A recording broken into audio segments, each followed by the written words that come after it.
Like, subscribe and press the bell icon for more videos from PHN Learn.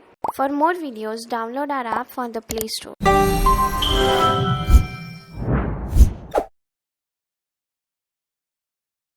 Hello everyone, welcome to the JavaScript and jQuery tutorial by PHN Technology Private Limited.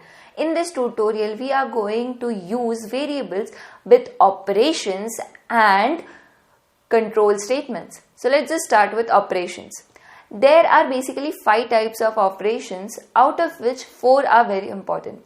The first one is arithmetic operations, which include addition, multiplication, subtraction, division, and increment operator and decrement operator.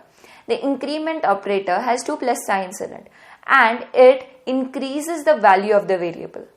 Now the decrement operator on the other hand has 2 minus signs in it and it decreases the value of the variable.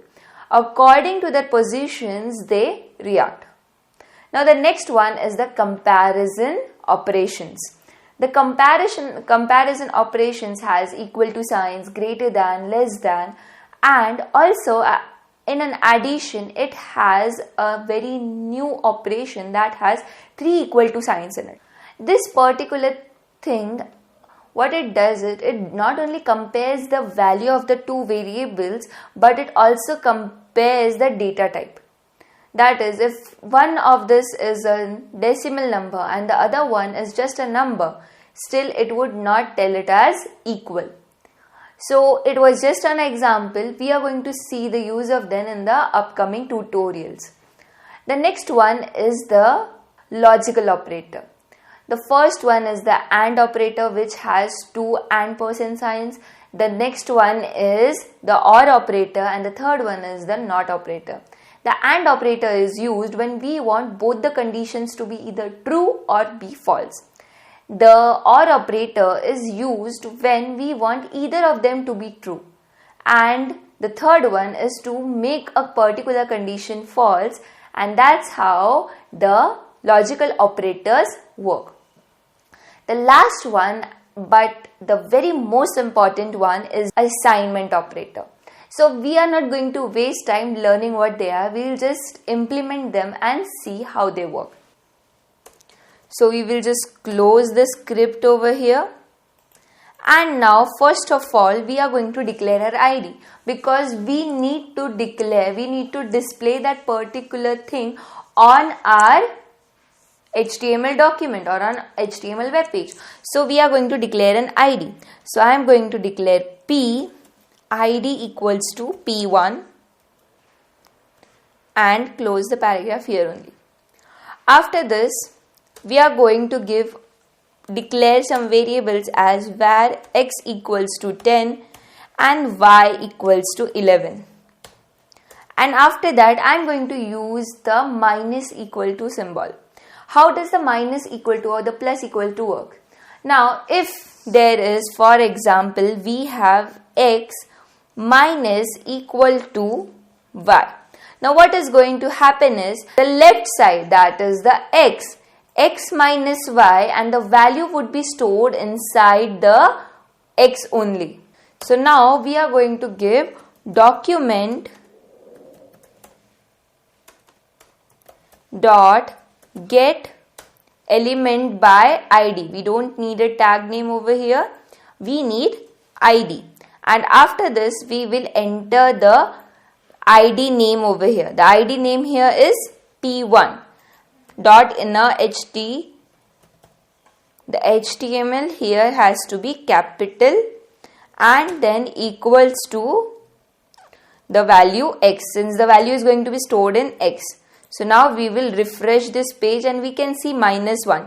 That means what happened? It was 10, that is my left, minus my y, that is the right value, and the answer is minus 1. In this way, you can try all the other operations like multiplication equals to, that is star equal to, division equal to, and see the outputs. Now after this, we are going to learn about the control statements. The basic control statements which are used very much in the JavaScript is if else, switch, for, and while. Now we know how if works. If inside the if, whatever statement is given, it would follow it only if the condition is true. And what happens in if else? In if else, if the condition in the if isn't true, it would go to the else. Then comes the switch. In switch, what happens is we have given so many conditions over there, and whichever comes true, it goes to there and displays or does that particular or follows that instruction. After that comes the while statement. The while statement just has the condition, and only when the condition is satisfied on that particular parameters mentioned inside the while brackets, then only the condition works. Then comes our for loop. The for loop plays a very important role. What it does is, the for loop has 3 conditions over there. We are going to see the use of for loop in the upcoming tutorials. So let's just see a little bit of use here only. So we will declare for, we are having x. So let's just declare x as 1 only. X, we will say x equals to 0. So we will see what happens if it overlaps or not. Then comes the x is greater than 0 and x plus plus.